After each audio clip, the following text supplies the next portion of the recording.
शाखें रही तो फूल भी और पत्ते भी आएंगे, ये दिन अगर बुरे हैं तो अच्छे भी आएंगे।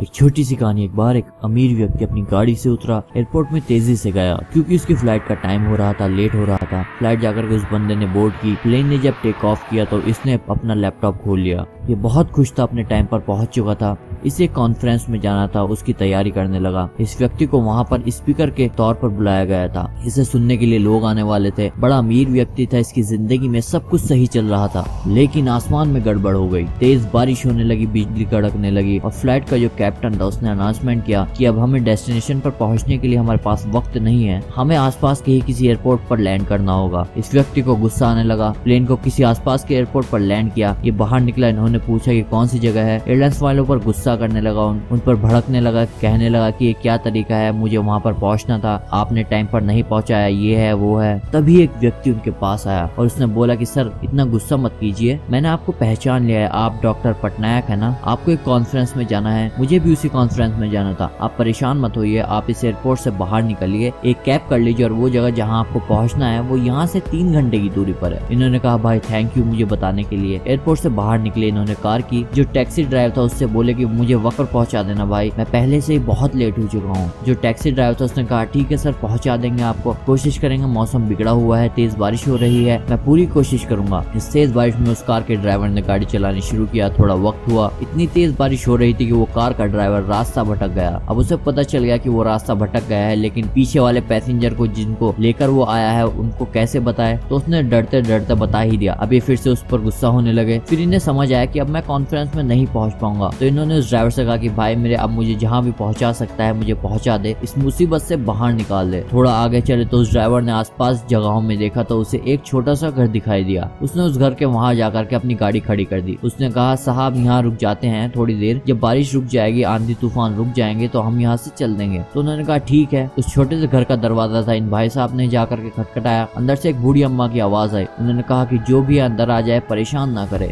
इन्होंने डरते हुए दरवाजा खोला और अंदर देखा एक बूढ़ी अम्मा जो थी प्रार्थना कर रही थी, पूजा पाठ कर रही थी। ये चुपचाप जाकर के बैठ गए। वहाँ इन्होंने देखा बिस्तर पर एक छोटा बच्चा सोया हुआ था। बूढ़ी अम्मा ने अपनी पूजा पाठ पूरी की। उसके बाद उन्होंने पूछा कि क्या पियोगे, चाय पियोगे, पानी पियोगे। तो इन्होंने कहा कि आपका धन्यवाद, आप मुझे फोन दे देती तो बड़ा अच्छा होता। तो बूढ़ी अम्मा हंसने लगी, कहने लगी कि यहाँ गाँव में कहाँ फोन, यहाँ कौन सी बिजली, आप एक काम करो यहाँ बैठो, आराम करो, बारिश रुक जाएगी तब चले जाना आराम से।